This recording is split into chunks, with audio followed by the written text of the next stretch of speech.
सुहाग रात की पीड़ा। पति पत्नी की एक ऐसी अनोखी कहानी सुनकर आपके भी होश उड़ जाएंगे। आज आकाश और वैभवी की शादी है। घर में बड़ी ही चहल पहल है। आकाश की माँ ने उसे देख कहा, तू अभी तक तैयार नहीं हुआ, क्या बात है? तू अब भी उस बात के बारे में सोच रहा है? देख आकाश, भूल जाओ इस बात को। और बाबूजी ने तुझे यदि उदास देख लिया ना, तो उनका मन भी दुखी हो जाएगा। और तू तो पहले से ही जानता है कि उनकी तबीयत ठीक नहीं है। आकाश बेमन से तैयार हुआ। बारात गार्डन जाने के लिए निकल चुकी थी। सभी बाराती नाचने गाने में व्यस्त थे। आकाश नीरस सा घोड़ी पर बैठा हुआ था। कभी फूफा मौसा की नज़र पड़ती तो मुस्कुरा देता और कुछ पल बाद ही फिर होठों से मुस्कान गायब हो जाती। स्टेज पर वैभवी लाल जोड़े में बेहद ही खूबसूरत लग रही थी। वैभवी की सहेलियां और मेरी चचेरी बहनें उसे छेड़ रही थी। आकाश ने एक बार भी नज़र उठाकर वैभवी को नहीं देखा। वैभवी को आकाश का व्यवहार थोड़ा अजीब सा लग रहा था। वो मन ही मन सोच रही थी कि आकाश ने जब से रिश्ता पक्का हुआ तब से उसने उसे प्यार भरी नज़रों से एक बार भी नहीं देखा। कभी कभी वैभवी को लगता कि आकाश इस रिश्ते से खुश नहीं है। उसने इस बारे में अपनी माँ से भी बात की तो माँ ने कहा, अरे हम उसे बचपन से जानते हैं, वो थोड़ा अंतर्मुखी है। ऐसे स्वभाव के लोगों को घुलने मिलने में समय लगता है। वैभवी को भी अपनी माँ की बातें सही लगती। वैभवी के पिता और आकाश के पिता बचपन के दोस्त थे। दोनों एक ही गांव से थे, पर लक्ष्मी जी की कृपा से आकाश के पिता का बिजनेस चल निकला और वो शहर चले गए।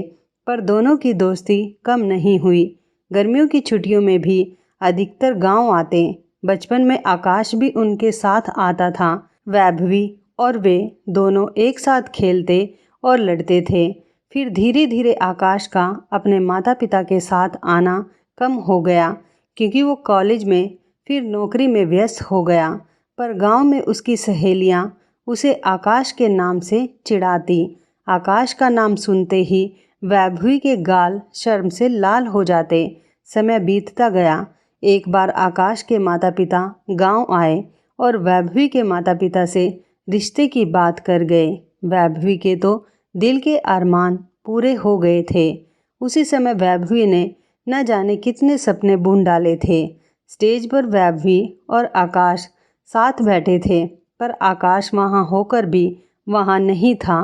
फोटोग्राफर ने नवविवाहित जोड़े को रोमांटिक फ़ोटो खिंचवाने को कहा। आकाश ने 2-3 फ़ोटो खिंचवाए और फिर फ़ोटो खिंचवाने से इनकार कर दिया। वैभवी हैरान सी आकाश को देख रही थी। उसे लगा कि ये शायद शादी के पहले की बेचैनी है, जैसे उसे हो रही है, इसलिए आकाश ऐसा व्यवहार कर रहा हो। खैर, शादी बड़ी ही धूमधाम से संपन्न हुई। शादी के बाद विदाई हुई।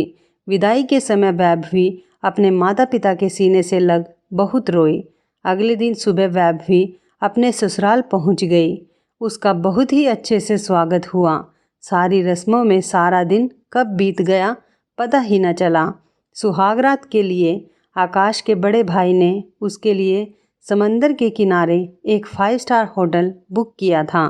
उनके बार बार कहने पर आकाश और वैभवी होटल पहुंच गए। होटल बड़ा ही आलीशान था। आकाश ने वैभवी को रूम की चाबी देकर कहा, तुम चलो, मैं 5-10 मिनट में आता हूँ। जैसे ही वैभवी ने कमरे में प्रवेश किया, कमरे की सजावट देखकर बहुत ही खुश हुई। चारों तरफ फूलों की सजावट की गई थी। वैभवी पलंग पर बैठ गई। उसके दिल की धड़कनें तेज थी। वो बेसब्री से आकाश का इंतजार करने लगी, पर आधा घंटा होने को आ गया। वो अब तक नहीं आया। कुछ देर बाद आकाश कमरे में आया और कुछ ना कहे ही वॉशरूम में चला गया और कपड़े बदल कर आया। फिर आकर वैभवी के पास आकर बैठ गया। दोनों में मौन पसरा हुआ था। आकाश ने कहा, तुम्हें इन कपड़ों में गर्मी नहीं लग रही? जाओ तुम चेंज कर लो। आकाश के कहने पर वैभवी ड्रेस चेंज कर सलवार कमीज पहनकर आ गई। दोनों ने साथ बैठकर डिनर किया। आकाश अब भी चुप चुप सा ही था। बस वैभवी ही थोड़ा बहुत बोले जा रही थी। कुछ देर बाद वैभवी पलंग पर जाकर बैठ गई। आकाश भी उसके पास आकर बैठ गया। दोनों एक दूसरे के बेहद करीब आ गए थे। दोनों के दिल की धड़कनें तेज थी। आकाश ने वैभवी को बाहों में भर लिया। वैभवी भी आकाश की होने को आतुर थी, पर अचानक से ही आकाश ने उसे दूर छिटक दिया और बोला, मुझसे नहीं हो पाएगा, और नम आंखों से कमरे से बाहर चला गया। वैभवी उसे देखती रह गई। आकाश जाकर समुद्र के किनारे बैठ गया। वैभवी कमरे में बैठ आंसू बहाती रही। सोचने लगी, सब कुछ जानने के बाद भी मैंने यह शादी की। मुझे ये शादी नहीं करनी चाहिए थी। कुछ देर बाद आकाश कमरे में आया और वैभवी से बोला, सॉरी, मुझे माफ़ कर दो। मुझे तुमसे ये शादी नहीं करनी थी। मैंने तुम्हारा जीवन बर्बाद कर दिया। वैभवी ने पूछा, आप ऐसा क्यों कह रहे हैं? आकाश ने कहा, चलो मेरे साथ चलो, और वैभवी का हाथ पकड़ उसे होटल से बाहर समंदर के किनारे ले गया और बोला, बैठो यहाँ। आज मैं तुम्हें सब सच बता देना चाहता हूँ। मैं तुम्हें अंधेरे में नहीं रख सकता। इसके बाद फैसला तुम्हारा है कि तुम क्या करना चाहती हो, क्योंकि किसी भी रिश्ते की नींव झूठ से नहीं रखी जा सकती। वैभवी ने नम आंखों से आकाश की तरफ देखा। आकाश ने कहा, बात आज से 2 साल पहले की है। मैं उस समय कॉलेज से MCA कर रहा था। मेरा एक दोस्त था विनय। विनय बहुत ही अच्छा गाना गाता था। कभी कभी कोई छोटा मोटा इवेंट होता तो उसे लोग गाना गाने बुला लेते थे। उस दिन एक नए साल की पार्टी में उसे किसी सोसाइटी फंक्शन में गाना गाने जाना था। उसके कहने पर मैं भी उसके साथ चला गया। पार्टी शुरू हो चुकी थी। मेरा फ्रेंड स्टेज पर गाना गा रहा था और मैं टेबल पर बैठ एंजॉय कर रहा था। तभी एक लड़की उसके साथ गाना गाने लगी। उस लड़की की आवाज़ ने वहाँ बैठे हर शख्स के दिल को छू लिया। मैं तो उसे निहारता ही रह गया। खैर, प्रोग्राम ख़त्म हुआ और सभी डिनर करने चले गए। मैं उस लड़की के बारे में विनय से जानने के लिए उत्सुक था। जैसे ही विनय मेरे पास आया तो मैंने उससे पूछा, कौन थी वो लड़की जो तेरे साथ गाना गा रही थी? विनय ने कहा, यार मुझे नहीं पता। मैं भी उससे पहली बार ही मिला हूँ, पर बहुत ही अच्छा गाना गाती है ना। पता नहीं स्टेज प्रोग्राम ख़त्म होने के बाद कहाँ गायब हो गई। मेरी नज़रें उसे ही ढूंढ रही थी, पर वो नहीं मिली। घर जाने का समय हो गया था। बाहर बहुत ही तेज़ बारिश हो रही थी। जैसे ही सोसाइटी क्लब से बाहर निकल रहे थे कि मेरी नज़र उस पर पड़ी और मैंने विनय से कहा, वो रही वो लड़की। विनय तो बस जरिया था उससे बातें करने का। मैं और विनय उसके पास गए। विनय ने कहा, हाय, आपकी आवाज़ में तो जादू है। आपने बहुत ही अच्छा गाना गाया। उस लड़की ने कहा, जी थैंक्स, आप भी बहुत अच्छा गाना गाते हैं। वैसे ये आपका प्रोफेशन है या शौक़? विनय ने कहा, जी मेरा शौक़ है, प्रोफेशन नहीं। और आपका? लड़की ने कहा, जी मैं अभी कॉलेज में पढ़ रही हूँ। ये तो मेरा शौक़ है, इसलिए बस कभी कभार जब मौका मिल जाए तो किसी प्रोग्राम में गाना गा लेती हूँ। मैंने विनय को कौनी मारी तो वो समझ गया और बोला, ये मेरा दोस्त है आकाश। मैंने कहा, हाय, इतनी बातें कर ली विनय, पर तुमने नाम तो पूछा ही नहीं। जी आपका नाम? लड़की ने कहा, मेरा नाम माला है। मैंने कहा, आपकी तरह आपका नाम भी बहुत ही खूबसूरत है। आपकी आवाज़ में एक जादू है जो हर किसी को दीवाना बना दे। ये सुन वो मुस्कुरा दी और बोली, ये बारिश भी ना रुक ही नहीं रही। ऊपर से फ़ोन में नेटवर्क भी नहीं आ रहा जो मैं कैब बुक कर सकूं। यह सुन मैंने कहा, आपको कहाँ जाना है? हम आपको छोड़ देते हैं। माला ने कहा, अरे नहीं नहीं, आप क्यों तकलीफ़ करते हैं, मैं चली जाऊंगी। मैंने कहा, इसमें तकलीफ़ कैसी, चलिए हम छोड़ देंगे। विनय ने भी कहा। हम दोनों के बार बार कहने पर वो हमारे साथ कार में बैठ गई। हम सब ने बहुत बातें की। फिर मैंने उसे उसके घर के बाहर छोड़ दिया। इसी बहाने मुझे उसका घर पता चल गया था। ना जाने क्या जादू था उसमें। मैं उसकी तरफ खींचा चला जा रहा था। दिन में कई बार उसके घर के सामने से गुजरता कि काश उसकी एक झलक देखने को मिल जाए, और बहुत कम होता कि कभी मैं उसे देख पाता। शायद किस्मत भी हमें मिलाना चाहती थी। शादियों का सीजन शुरू होने वाला था। भैया ने मुझसे कहा, छोटे, थोड़ा हाथ बटाने दुकान आ जाना। देख, शादियों का सीजन है, दोनों दुकानों पर बहुत भीड़ रहती है। ऐसे में तेरी मदद लगेगी। तुम्हें तो पता ही है, बड़े बाजार में पापा की 2 नामी दुकानें हैं, एक तो ज्वेलरी की और दूसरी साड़ी की। भैया साड़ी की दुकान का काम संभाल रहे थे और मैं और पापा ज्वेलरी की। अचानक से मुझे माला दुकान में दिखाई दी। मुझे यकीन ही नहीं हो रहा था वो वही है। मैं उसे देख उसके पास गया और वह मुझे देख हैरानी से बोली, कॉलेज के बाद तुम यहाँ पार्ट टाइम जॉब करते हो? मैंने उसे कुछ नहीं कहा। फिर मैं उसे कान के टॉप्स दिखाने लगा। उसके साथ उसकी मम्मी भी आई थी। कुछ देर बाद मेरी दुकान में काम करने वाले शंभू ने कहा, भैया आपको सेठ जी बुला रहे हैं। मैं उठ चला गया। पापा को कुछ काम था तो वो मुझे कैश काउंटर पर बैठाकर चले गए। फिर वो जब रुपए देने आई तो मुझसे बोली, सॉरी, मुझे पता नहीं था ये दुकान तुम्हारी है। मैं तो तुम्हें सेल्समैन समझ रही थी। मैंने कहा, कोई बात नहीं। उसे डिज़ाइन पसंद नहीं आई थी तो उसने टॉप्स कैटलॉग में से देख ऑर्डर देकर बनने को दे दिए। बस यही मौका था। मैंने उससे कह दिया कि जैसे ही टॉप्स रेडी हो जाएंगे मैं घर आकर दे जाऊंगा। 2 दिन बाद ही मैं उसे उसके घर टॉप्स देने चला गया। उसने मुझे अंदर आने को कहा। मैं सोफ़े पर जाकर बैठ गया। उसने टॉप्स देखे और बोली, बहुत ही सुंदर लग रहे हैं ना? रुको, मैं पहन कर दिखाती हूँ। उसने वो टॉप्स पहने। मैं उसे निहारे जा रहा था। वो एक मध्यम परिवार से थी। उसके घर में उसकी माँ, पिताजी और बहन रहते थे। उसने बातों बातों में जानकारी दी उसके पिता मामूली से क्लर्क थे। उसके बाद हम दोनों ने अपने मोबाइल नंबर एक दूसरे को दे दिए। बातों का सिलसिला चल पड़ा, मुलाकातों का सिलसिला चल पड़ा और धीरे धीरे हम करीब आ गए। एक दिन बातों बातों में उसने मुझसे पूछा, आकाश, तुम्हें पोस्ट ग्रेजुएशन करने की क्या ज़रूरत है? तुम्हारे पिता का अच्छा खासा कारोबार है, तुम उसे क्यों नहीं संभालते? मैंने कहा, जिस तरह तुम्हें गाने का शौक़ है उसी तरह मुझे पढ़ने का है, और ज्ञान कभी व्यर्थ नहीं जाता। माला ने कहा, हाँ, ज्ञान कभी व्यर्थ नहीं जाता।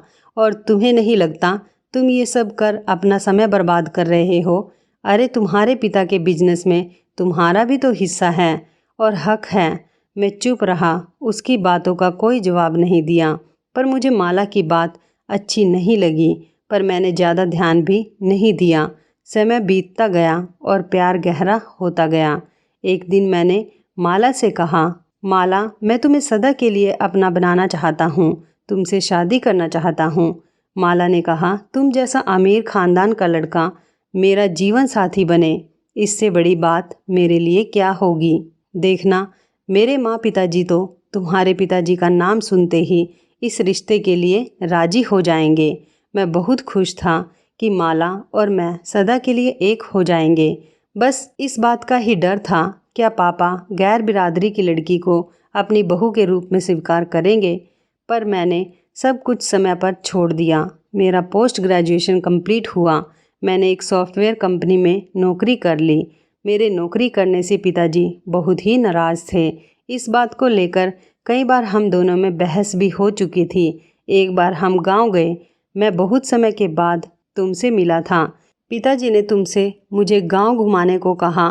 बातों बातों में जब मैंने तुम्हें मेरी नौकरी के बारे में बताया तो तुमने कहा, ये तो बहुत ही अच्छी बात है कि तुमने अपने पिताजी का बिजनेस ज्वाइन ना करके अपनी खुद की काबिलियत के दम पर कुछ करने का सोचा। जमा जमाया बिजनेस तो तुम कभी भी ज्वाइन कर लोगे, पर अपने दम पर कुछ करोगे तो उसकी बात ही कुछ अलग होगी। संघर्ष और मेहनत करने से इंसान को काम की कदर पता चलती है। आकाश, तुमने बहुत ही अच्छा फैसला लिया। तुमने भी बताया कि तुम एक छोटे से स्कूल में बच्चों को पढ़ाने जाती हो, जिससे तुम अपने पैरों पर खड़ी हो सको।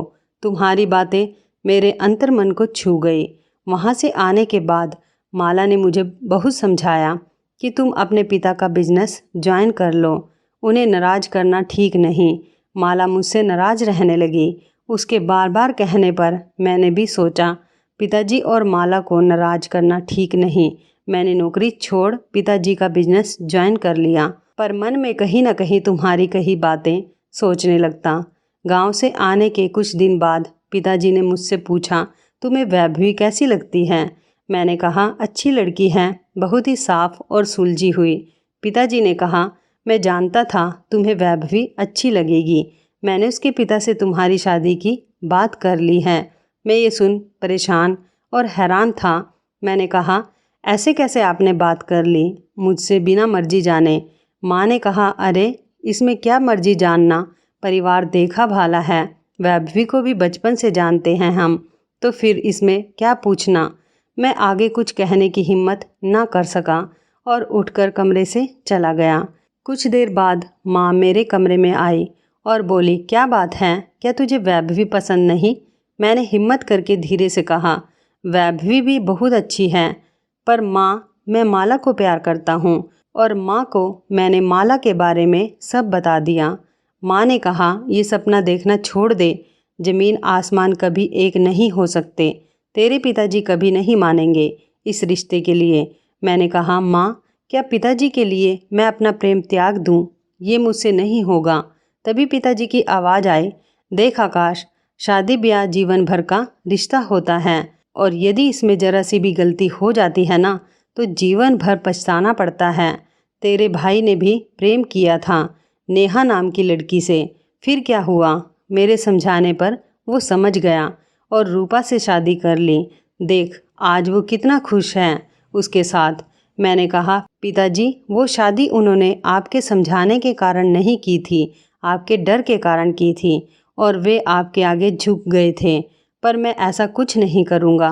पिताजी ने कहा, वैभवी कितनी गुणी और संस्कारी है, पढ़ी लिखी है, स्कूल में नौकरी करती है, तेरी पत्नी बनने के योग्य है। मैंने कहा, माला भी बहुत खूबसूरत है, बड़ी कंपनी में नौकरी करती है, संस्कारी है, और तो और गाना भी बहुत ही अच्छा गाती है। आप एक बार माला से मिल तो लीजिए। पिताजी ने कहा, ठीक है तो बुलाओ माला को घर, सिर्फ एक बार तेरी खातिर उससे मिल लेता हूँ। अगले ही दिन मैं माला को मिलाने घर लाया। भाभी, भैया, माँ, पिताजी ने उससे बहुत देर बातें की। कुछ देर बाद माला चली गई। उसके जाते ही पिताजी ने कहा, मुझे वो लड़की ज़रा भी पसंद नहीं। मैंने यूं ही धूप में बाल सफ़ेद नहीं किए हैं। दावे से कह सकता हूँ वो लड़की तुझसे नहीं तेरी दौलत से प्रेम करती है। मैं ये सुन भड़क गया और बोला, आप तो यही कहेंगे ना, क्योंकि आपको तो माला पहले से ही पसंद नहीं थी और पैसा ही सब कुछ नहीं होता।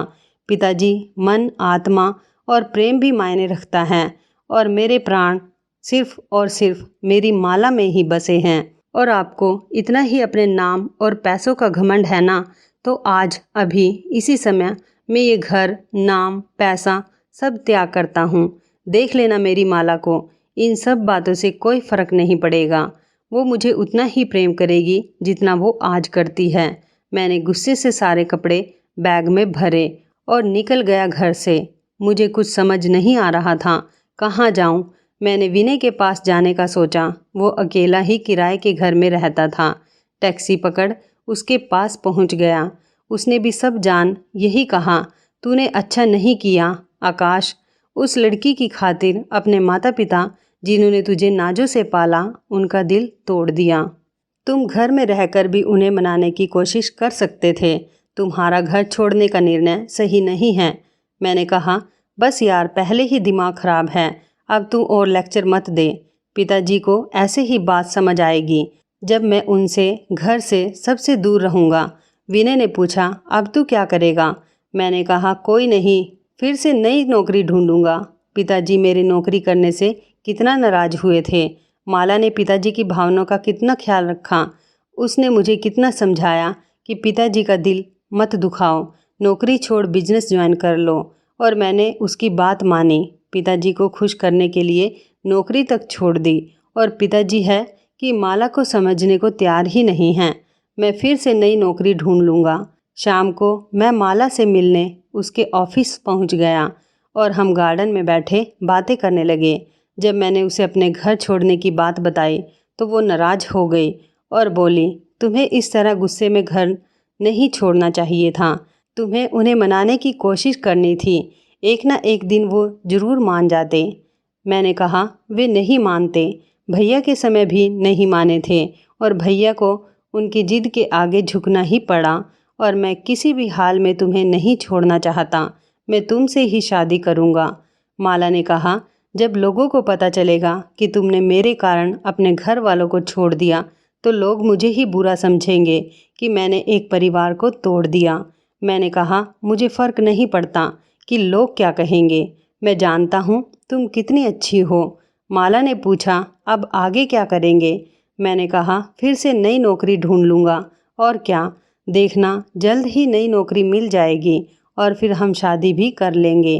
15 दिनों में ही मुझे नौकरी मिल गई। कुछ दिनों के बाद मैंने विनय का फ्लैट छोड़ खुद का फ्लैट किराए पर ले लिया। मैं बहुत ही खुश था। 2 महीने बीत गए। ना तो मैंने घर पर किसी से बात की और ना ही किसी ने मुझसे।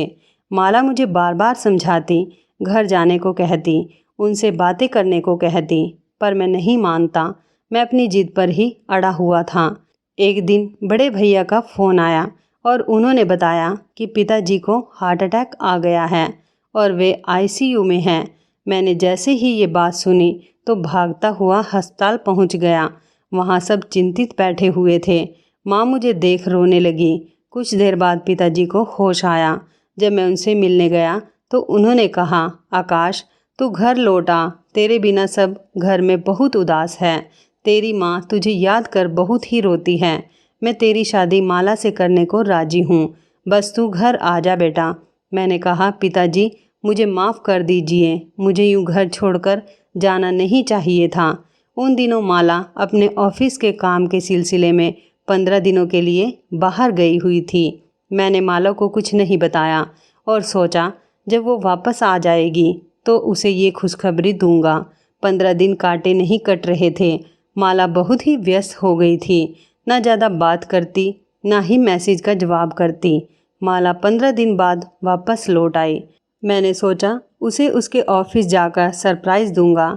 मैं उससे मिलने ऑफिस गया, पर मुझे देख उसे खुशी नहीं हुई और मेरे कुछ कहने से पहले ही वो बोल पड़ी, मैं तुमसे सारे रिश्ते ख़त्म करना चाहती हूँ आकाश। मैंने कहा, ये क्या मजाक है माला? ऐसा मजाक मत करो। उसने कहा, ये कोई मजाक नहीं है। देखो आकाश, हर लड़की का एक ख्वाब होता है, उसका पति अमीर हो, उसके हर ख्वाहिश को पूरा करे, वो महंगी से महंगी गाड़ियों में घूमे, महंगे होटलों में खाना खाए। पर तुम्हारी इतनी कम सैलरी में मेरे ये ख्वाब कभी पूरे नहीं होंगे। ना तुम खुश रहोगे और ना ही मैंने सदा एक अमीर लड़के से शादी करने का ही सपना देखा था। मैंने तुमसे कितनी बार कहा, अपने घर लौट जाओ, अपने पिता का कारोबार संभालो और उन्हें शादी के लिए मनाओ, पर तुम नहीं माने। इसलिए मजबूरन मुझे यह फैसला लेना पड़ा। मैंने कहा, ऐसा मत कहो माला, मैं तुम्हें कितना चाहता हूँ। माला ने कहा, ख्वाहिशों को पूरा करने के लिए प्यार नहीं, धन दौलत चाहिए। इसलिए मुझे माफ़ करना, हमारा साथ यहीं तक का ही था। मैंने गुस्से से कहा, तुम्हें मुझसे नहीं, मेरी धन दौलत से प्रेम था। उसने कहा, जो मर्जी हो तुम वो समझ लो। ये सब कहकर माला वहाँ से चली गई। मैं बहुत देर तक बुत बने वहाँ बैठा रहा। मेरी उदासी और माला की कही बातें घर वालों से छिप न सकी और उन्हें मैंने सब बता दिया। सबकी सांत्वना और प्यार मेरे साथ था। अब मुझे यकीन हो गया था, पिताजी ने सच्ची कहा था। माला ने मुझसे नहीं, मेरी दौलत से प्यार किया और पिताजी ने मेरी हालत को देख मेरी शादी तुमसे करने का फ़ैसला ले लिया। मैं पिताजी का और अब दिल दुखाना नहीं चाहता था, इसलिए उनकी भावनाओं का मान रख हाँ कह दिया। पर शादी से पहले मैं तुम्हें सब कुछ बताना चाहता था, पर माँ ने कसम देकर कहा, गड़े मुर्दे उखाड़ने से क्या मतलब। आकाश, एक नई शुरुआत कर वैभवी के साथ। वो बहुत ही अच्छी लड़की है और यदि उसने शादी से इनकार कर दिया तो तेरे पिता ये सदमा बर्दाश्त नहीं कर सकेंगे। इसलिए मैंने तुमसे कुछ नहीं कहा। पर जब मैं तुम्हारे पास आया, तुम्हें छुआ तो मेरा मन आत्मग्लानि से भर गया। मैं इस रिश्ते की नींव झूठ से नहीं रखना चाहता हूँ। वैभवी, मुझे माफ़ कर दो। आज हमारी सुहागरात थी और तुम्हें इस पीड़ा से गुजरना पड़ रहा है। वैभवी ने कहा, जानते हैं आप, मैंने आपको बचपन से चाहा। जब भी मैं मंदिर जाती भगवान से यही मांगती कि मुझे जीवन साथी के रूप में आप मिलें। अतीत सबका होता है, बस अंतर ये है कोई छुपा लेता है और कोई बता देता है। जैसे आपने बताया, मुझे खुशी है कि आपने मुझे सब बताया, मुझसे झूठ नहीं कहा कुछ भी। और रही बात माला की, तो जानते हैं मैं सगाई के बाद ही माला की और आपके बारे में सब जान गई थी। आकाश ने हैरानी से वैभवी को देखा। वैभवी ने कहा, हाँ, उस दिन मैं आपकी भाभी के साथ बाजार गई थी। वहाँ मॉल में माला ने भाभी को देखा और वो उसके पास आई और पूछा, कैसी हैं आप? भाभी ने कोई जवाब नहीं दिया तो माला ने कहा, सुना है आकाश किसी गांव की लड़की से शादी कर रहा है। अच्छा है, उसके लिए ऐसी लड़की ही अच्छी रहेगी। यह सुन मैंने कहा, वो गांव की लड़की मैं ही हूँ, पर तुम कौन हो? यह सुन माला ने हंसते हुए कहा, मैं उसका कभी प्यार हुआ करती थी। और फिर वो किसी रईस आदमी का हाथ थाम चली गई। मुझे सब जानकर बहुत ही गुस्सा आया, पर भाभी ने मुझे सब सच बता दिया, जिसे जानने के बाद लगा कि माला जैसी लड़की आपके प्यार के काबिल नहीं।